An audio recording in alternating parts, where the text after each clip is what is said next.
We were asleep and then we obviously had people like running, watu wakikimbia and all. Niliamshwa na my bedmate and then I thought that it was the matron mwenye anatufukuza. Ndo nika notice ni kila mtu anakimbia. So somebody mwenye analala kwa dirisha akafungua dirisha akisema na hii moshi imekuwa mingi.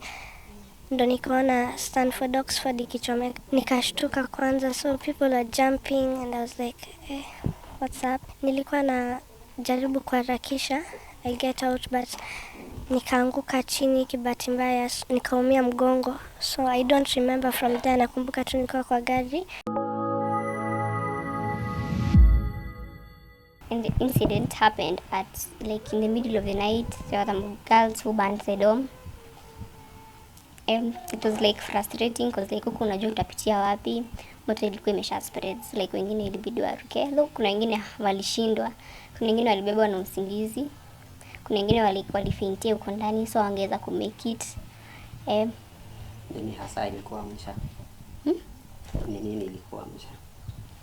Mimi niliamshwa na nduru za watu, like you scream plus moshi.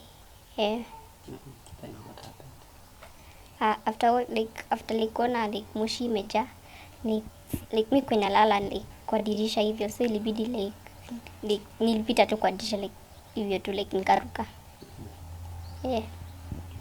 Kutoka ghorofa gani ulifika chini aje na kutoka hapo itakuwaje? Niliruka kutoka first floor. Then like after kuruka mimi niliruka na mguu. Kuna wengine waliruka na mgongo, kuna wengine waliangukia stairs. Mimi niliruka na mguu, like sikumia any other place, ni mguu tu. So after like kuruka nikajaribu like kustrain kutembea kufika place yenye like moto ikispread siwezi fikiwa. And then kutoka hapo sasa nikabebwa, nikasaidiwa, then nikapelekwa sasa like St. Joseph. Before St. Joseph tulipelekwa hospitali kwa Gilgil, ndio sasa tukapelekwa St. Joseph. Sasa kutoka hapo tukaambiwa tunapelekwa Kenyatta. Tuliruka tukiwa karibu kibiatu nzima, though kuna wengine hawangeruka. And ilikuwa impossible kupitia the main door because moto ilikuwa imesha block kwa corridor, since kiwenye ilikuwa inachomeka ilikuwa very close to ours. Vitu tulikuwa tu like each cube unahanga watu like 20 na tulimia watu 1 2 3 4 5 watu 5. Wengine walihepa, wengine like walibaki huko ndani, sasa like walichomekea huko ndani. Well, before moto itokee, sisi kama grade 10 tulikuwa tumeambiwa like tunaenda retreat ya grade 10 like for fun too that Sunday. And then like hao wenye walichoma dome, sisi tulisikia like walikuwa na shida na prince like the next day. So maybe waliamua kufanya hivyo ndio siku kungekuwa shida. Nilikuwa na marafiki wangu wenye walipoteza maisha wawili. Like mmoja alikuwa analala hapo kwa entrance, mwingine alikuwa analala huko mwisho. So like wangeweza ku make it. So I will live to remember them. Walikuwa wawili, mmoja alikuwa analala like hapo hivyo like chini hapo hivyo kando. Like aliamshwa angeweza kuamka cause like alitapiwa akarudi kulala I think. Then mwingine alikuwa form 4, alikuwa school mama wangu alinisaidia like ku admit kuni mattress kunionyesha dorm kwenye nalala. Like angeweza kuruka, before aruke moto ilikuwa imeshafika kibitu. I'm a student at Utumishi form 4 and the night the incident, we were asleep and then we obviously had people like running, watu wakikimbia and all. So niliamshwa na my bedmate and then I thought that it was the matron mwenye anatufukuza kutoka dorm because tumechelewa let's say class. So mimi nikafanya tu na upole zangu nikijua ni mati. And then ndo nika notice ni kila mtu anakimbia. So somebody mwenye analala kwa dirisha akafungua dirisha akisema na hii moshi imekuwa mingi. Ndo nikaona Stanford Oxford ikichomeka. Me I sleep in the opposite dorm, si uko kwa that block. Nikashtuka kwanza, so people were jumping and I was like, what's up? So hadi mimi nikashtuka. So nilikuwa na jaribu kuharakisha, I get out but nikaanguka chini kibahati mbaya, nikaumia mgongo. So I don't remember from there. Nakumbuka tu nilikuwa kwa gari. The ambulance ilikuwa inaenda, and then I called my parents nikiwaambia nimeumia, mnikujie. So nikapiga, and then they didn't show up. So it was around 6. So okay, ilikuwa around 2 something nikiwapigia juu moto ilianza. Mimi nilitoka kwa dorm 12:30, but according to people wa Stanford Oxford ilianza around 12:10. So mimi nikawapigia, nini nyingine, wakakuja. Okay, wakukuja, wenye alikuja ilikuwa my uncles na auntie, and then na cousin yangu, and nilikuwa nimekasirika kina mama waje kuja juu nikiwapigianga it's their norm wanafika within an hour. Unaona juu Gilgil Nakuru si that far. So I was like it's already 6 na niliwapigia saa 8, they're not here. And then tukakaa shule, tukakaa, people were assembling nini. There was a lot of commotion here and there. And then this psychologist akakuja kuniambia story ya kina dad and all. From my perspective, wamesema tuliona jana, I don't know ni siasa ama nani huyo mtu, but niliona alisema something kuhusiana na exams kutokuwa and all. Hadi akitoa exams, watu bado wako shule. Hataki kuona watu bado wako shule. So I don't think akiweka watoto waende home hata 3 days, 3-4 days, watoto wakuja home, ita change anything. Unaona? Just then kuna masomo kubwa sana unaweza soma in 4 days. Can you? So actually tu watu waende home kiasi, kutoa hiyo stress and all. Juu sahii mashule mingi ziko home. So hata akisema ati we won't change the we won't change the calendar because of a few schools. Those few schools are what like now ndo wana make the grade. Unaona? So I consider, and for my friends, I lost a lot of friends pia the same day. Kina Cecilia and all, they walikuwa my friends sana. And nitawamiss. Now for those girls, watupe tu justice. Unaona? Watupe tu justice na wao. Hadi usielewi mbona wako na 30 days na washakuwa na proof yote. Okay, maybe ni mimi sielewi venye hiyo vitu zinaenda, but still you want justice. Yeah. Kuna watu walikuwa wameenda home, lakini hiyo ni kitambo. Kuna watu walifukuziwa school fees, so maybe some of them had not come back. Na bado kuna watu walikuwa wameenda home juu ya ugonjwa, lakini not so many people wati wako shule. Majority tulikuwa shule. About matron, mi sijui juu mimi nalala Stanford, matron ako huko chini Oxford, so I really do not know about the whereabouts yake. Lakini about the kutoa fridge na gas, personally I feel like alisaidia, kwa sababu kama angetoa I feel like hiyo tunge explode sisi wote juu ni gas, so obviously tunge explode kila mtu. And my classmates, some of them were saying she helped out kutoa watu wa wengine. Na hao wasichana juu dom inafungangwa. So me personally I feel like maybe waliruka kwa dirisha juu hadi mimi tukiteremka the doms haziko open hizo milango. So me na feel maybe they jumped out of a window. Kulikuwa na window, ungeruka Oxford ungemake. Mi sijui kama walifunga juu mi niliamka later. Mi niliamshwa hadi kasi ingeamshwa hadi mi ningekuwa hapo.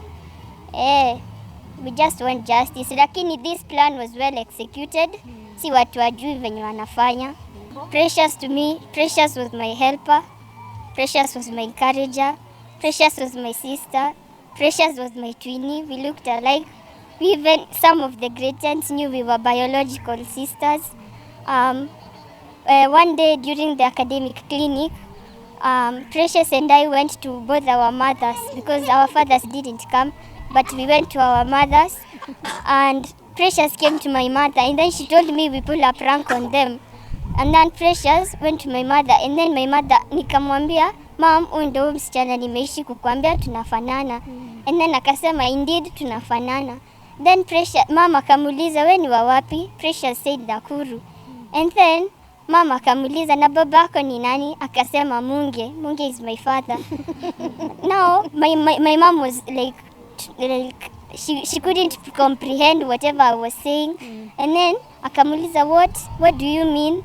And then we laughed. We tukacheka pamoja. And then we went to Mama Precious. We told her the same thing, but Mama Precious, her expression was like shock kabisa, like what do you mean hivyo? Sasa ndio tukacheka, and then my mom met Mama Precious, and then that's how they became friends. Precious was kind. Precious was the prefect, so sometimes kungekuwa na maybe theft kamkate, so ikwe inadequate, sa angepeana yake kwa huyo mwenye amekosa, and then maybe we would share mine, or angejipanga tu kiyeye. And then Precious alikuwa social, she loved people, hadi grade 10 walikuwa namjua. Na Precious loved unity. Every time angetuita class meeting atuambia about unity, tujaribu tusaidiane, and she was very very willing kusaidiana.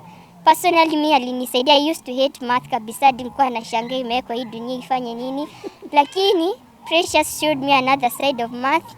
Now I love math. Math is actually my favorite subject. Alinisaidia at least. But the last exam tulifanya paper 1, we do exams on Sunday. Hiyo exam nilipata KME sijaipata. And then Precious Junior anachukuanga makaratasi akakuja akaniambia, Joy, finally tumefikisha grade tulikuwa tunataka. And then she was pushing me harder and harder. And then the whole day alishinda congratulate, akaniambia, nilikuwa namwambia basi kama mimi nimepata hivyo, si basi watu wengi wamepita. And then she was, no, you are among the top, nani na nani umeshinda, nani na nani hivyo. And then she would encourage everyone. Precious alikuwa na cut the following day ya physics hadi hajasoma, lakini she dropped it to help me in math, and she would drop it for anyone else. Precious angeamka mapema Saturday akuje afunze mtu math ama any other subjects. Biology, she was so good in math, biology, chemistry. Wasichana tu apprehendiwe juu ni maisha ya mtu. Precious would have been Precious hakuwa na career hakuwa na specific career alikuwa anataka, lakini she used to tell me she wants to be someone like a leader or a lawyer, like someone who can speak out for other people's rights, because that is how she was. Yes. Nimekuja leo juu I could not stay at home.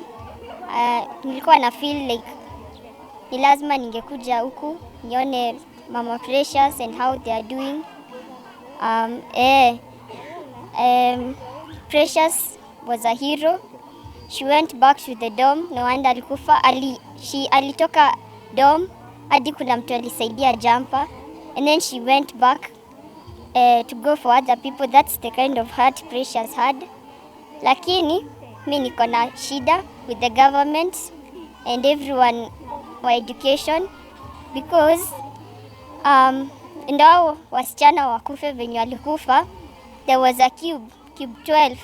Cube 12 didn't even have windows or anything, and the only exit door ilikuwa imewekwa mbao, like because grade 10s were too many, so hiyo cube ikafanywa ikuwe place, ikakuwa cube sasa. So there was no exit point, and that is where those girls were found. So I'm urging the government, sahi hadi the ones zenye zishajengwa, you go, mimi sijui mbomo ama mfanyie nini, lakini you go back, restructure kila kitu, because wangekuwa life kama kungekuwa na exit point. Number 2, CCTVs zikuwe everywhere. Number 3, fire extinguishers, larger windows, na more exit doors.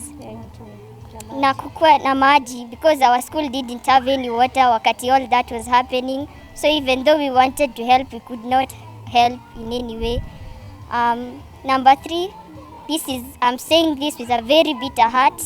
Our wasichana, please let them rot in prison. Yes, I'm not ashamed to say that. Let them rot in prison, because even after doing whatever they did, they weren't remorseful in any way. Some were even laughing, some were smiling, some were hugging some were crying, not because people died, but because they lost their loss. And we want justice for whatever they did. We have seen this in multiple schools. Now wengine wanapewa penalty 5 years. 5 years is nothing because you can't say it is their sijui underage, kwani hawajui moto inachomanga watu and they burnt and then they run, so meaning they know hiyo moto inachomanga watu na wanakufa, and that is a demonic act. Kwa sababu mbona uwashe moto na usiamshe watu? One of my classmates was inside there na she survived. She jumped a window, no wonder she survived. Those people never woke up any of the students and they burnt the bed at the entrance. They would have at least burnt the one at the corner, at least people would have gotten out. So they burnt the only exit door for those people. Those people are demonic and they knew what they were doing. We just want justice. They've done whatever they've done. We cannot change it, but we want justice for those girls. Let this not happen again in any nation, because this pain, you can't, I don't even know what to say about the pain, but let it not happen. It has happened a lot of times, and you only give small penalties. No wonder, even if the parents are powerful, they have money, show them that at least justice will prevail.